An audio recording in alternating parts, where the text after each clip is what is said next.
سوال نمبر 8 ہے political sociology, دیہی اور شہری کلچرل پیٹرن لکھیں۔ اچھا، اس کے اندر نا ایک سائڈ پہ ہم نے سب سے پہلے تو نارملی تعارف لکھیں گے، دوسری تعریفیں لکھیں گے، تیسرے پہ خصوصیات بھی لکھیں گے اور اس کے تاریخ پہلو بھی لکھیں گے، یعنی کہ اس میں کیا کچھ چیزوں کی کمی ہے۔ ٹھیک ہو گیا؟ اب اس کا شروع کرتے ہیں۔ نمبر 1 پہ لکھیں گے تعارف۔ تعارف میں لکھیں گے کسی ملک کی خوبصورتی شہروں، دیہاتوں، میدانوں، کوہساروں، ندی نالوں کی مرہون منت ہوتی ہے، اور ملک کے باشندے ملک کے کسی حصے میں بھی آباد ہوں، ان سب سے ملک کا قومی معاشرہ وجود میں آتا ہے۔ دیہی اور شہری زندگی کی اپنی اپنی خصوصیات ہے، دونوں کے کچھ روشن پہلو بھی ہیں اور کچھ تاریخ پہلو بھی۔ پاکستان بنیادی طور پر ایک زرعی ملک ہے اور اس کی آبادی کا 70% زراعت اور دیہاتوں سے منسلک ہے، بقیہ 30% لوگ شہروں میں رہتے ہیں۔ ٹھیک ہو گیا؟ نمبر 2 پہ لکھیں گے دیہی اور شہری زندگی، یا آپ دیہات کا تعریف بھی لکھ سکتے ہیں اور شہر کی تعریف بھی لکھ سکتے ہیں اس کے اندر۔ ٹھیک ہے؟ اور نمبر 3 پر لکھیں گے شہر کے روشن پہلو۔ اب شہر کے جو روشن پہلو ہے، یعنی کہ ہمارا جو وہاں پہ کون کون سی فیسلٹیز موجود ہیں۔ ٹھیک ہو گیا؟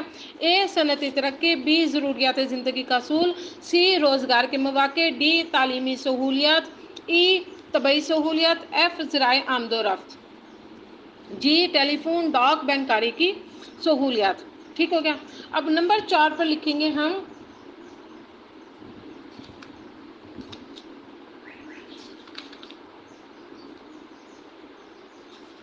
نمبر 4 پر آپ اس کی جو ہے نا آپ اس میں لکھ سکتے ہیں۔ اچھا، شہری زندگی کے مسائل یا تاریخ پہلو، اے عدم مطابقت، بی رہائش کا مسئلہ، سی بے روزگاری، ڈی زرعی شعبے کی ترقی میں رکاوٹ، اور ای بوڑھے والدین کا مسئلہ۔ ٹھیک ہو گیا؟ اچھا جی، اب نمبر 5 پر لکھیں گے دیہات کے روشن پہلو۔ ظاہری بات ہے، اب دیہات کے بھی کچھ اچھی خصوصیات تو ہیں نا، آپ اس میں یہ لکھیں گے دیہات کے روشن پہلو میں، جی صاف ستھرا ماحول ہے، صاف ستھرا ماحول، سی بی افراد ایک دوسرے سے واقف ہوتے ہیں، سی سادگی، ڈی اصول اور قوانین کے مطابق زندگی، ای تعمیر اور حرکت پذیری کم ہوتی ہے، ایف رہائش مطلب کچے مکانات پر ہے مگر صاف دل ہوتے ہیں، جی رسم و رواج سے عبارت، ایچ محدود پیشے۔ اب اس کے علاوہ اس میں نمبر 5 پر ہم اس میں لکھیں گے دیہات کے تاریخ پہلو، اے طبی سہولیت کی کمی، بی ذرائع آمد و رفت کی کمی، سی توہم پرستی، ڈی تعصب اور مقدمہ بازی، ای قدامت پسندی، ایف فضول رسم و رواج کی پابندی، اور ای تعلیمی سہولیات کی کمی۔ نمبر 5 پر ہم حاصل کلام لکھ کے اس کو ختم کر دیں گے۔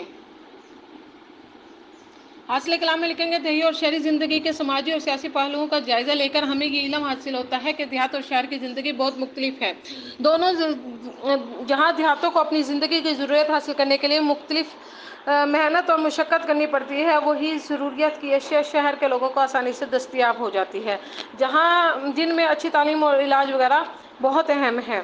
جہاں شہری بہت سی سہولیات سے وابستہ ہیں، وہیں بہت سے مسائل سے بھی دوچار رہتے ہیں، جس میں شور و غل، ماحول کی آلودگی اور رہائشی مسائل وغیرہ شامل ہیں۔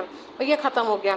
اچھا، اس میں کہنے کا مقصد یہ ہے کہ شہر کے تاریخ پہلو لکھیں گے تو اس کے روشن پہلو لکھیں گے، یعنی کہ خصوصیات لکھیں گے تو اس کے تاریخ پہلو بھی لکھیں گے، اس کے مسائل بھی لکھیں گے۔ اسی طرح دیہات کے روشن پہلو لکھیں گے تو اسی طرح اس کے تاریخ پہلو بھی لکھیں گے۔ ٹھیک ہو گیا؟